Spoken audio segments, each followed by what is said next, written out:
you want to eat pork, remember to like org and remember to like us. Welcome back, ladies and gentlemen. Our political insider, another Trump bump as the Republican National Committee rakes in a record $19.8 billion, $19.8 million in cash for the month of January 2017. Now that's for the party. That's for the party. Okay. And by the time we get together next time, the DNC will have elected its new chair, and rumors are it's down to two: former Labor Secretary Tom Perez and ultra-left-wing Congressman Muslim Keith Ellison, which will say a lot about the direction of the Democrat Party. But first, I want to talk about the possibility of the most militarized cabinet in American history, or at least in our recent history. No, I think you're absolutely right. I've checked this out. I don't know if in modern American history, going back 150 years or so, never had a military cabinet. Even at the time of Abraham Lincoln, when the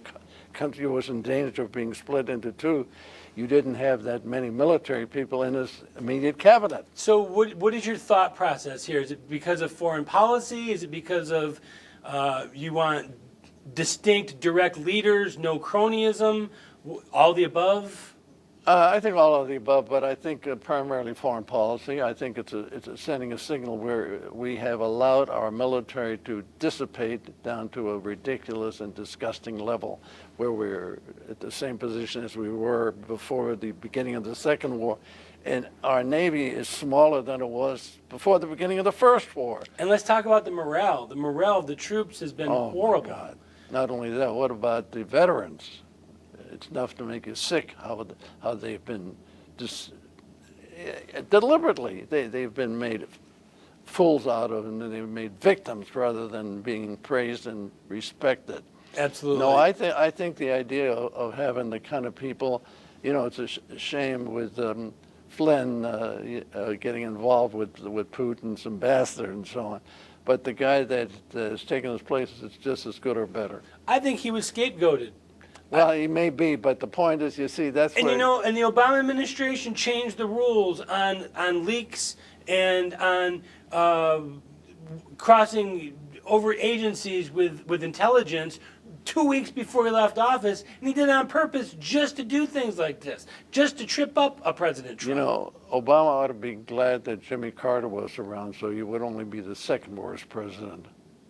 In some eyes, he might be the worst, but I'd be... And you got to say, James Earl Carter was at least an American.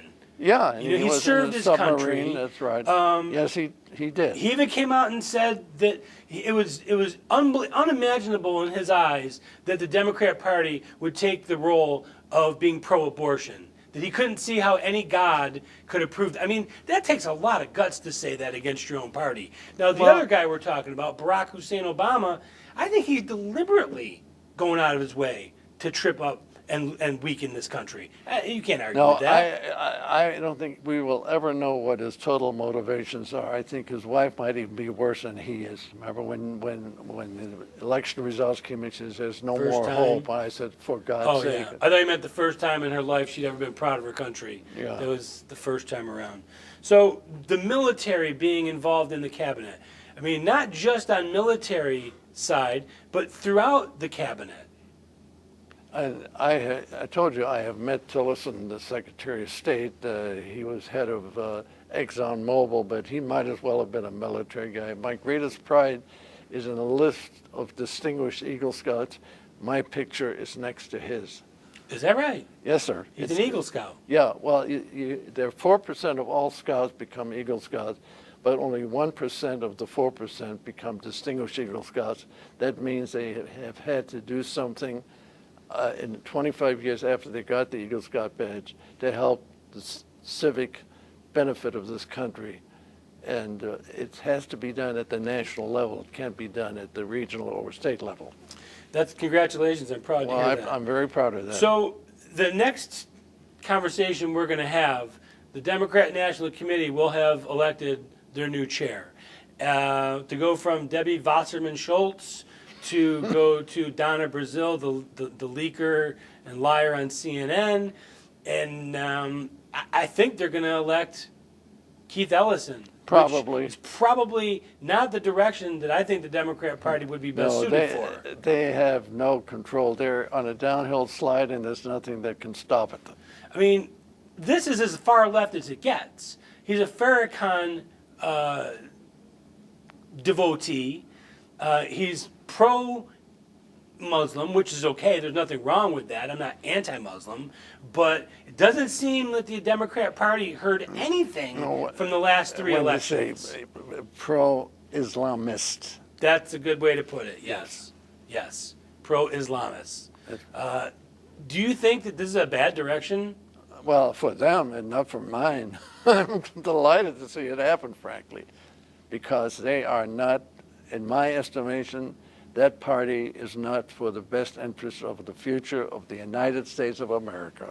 And the Democrat Socialists of America has tripled its membership. So everything that you see out there on the horizon tends to be that these guys are going even farther left, as if the American people want to go that They direction. don't even pretend anymore to be moderates. No. They're wide open. Right out of the closet. I'm a socialist. right. I'm a communist. Bernie Sanders.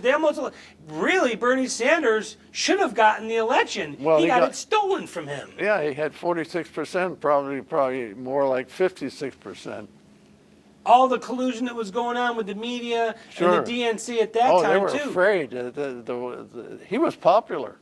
Absolutely. I think that he may have given Trump a he may even have won that election had they put him up there. He might have gotten the labor vote that Trump eventually got. Because he had that same excitement that Hillary could never instill in people. He had popularity. I mean, Hillary was the worst candidate I've ever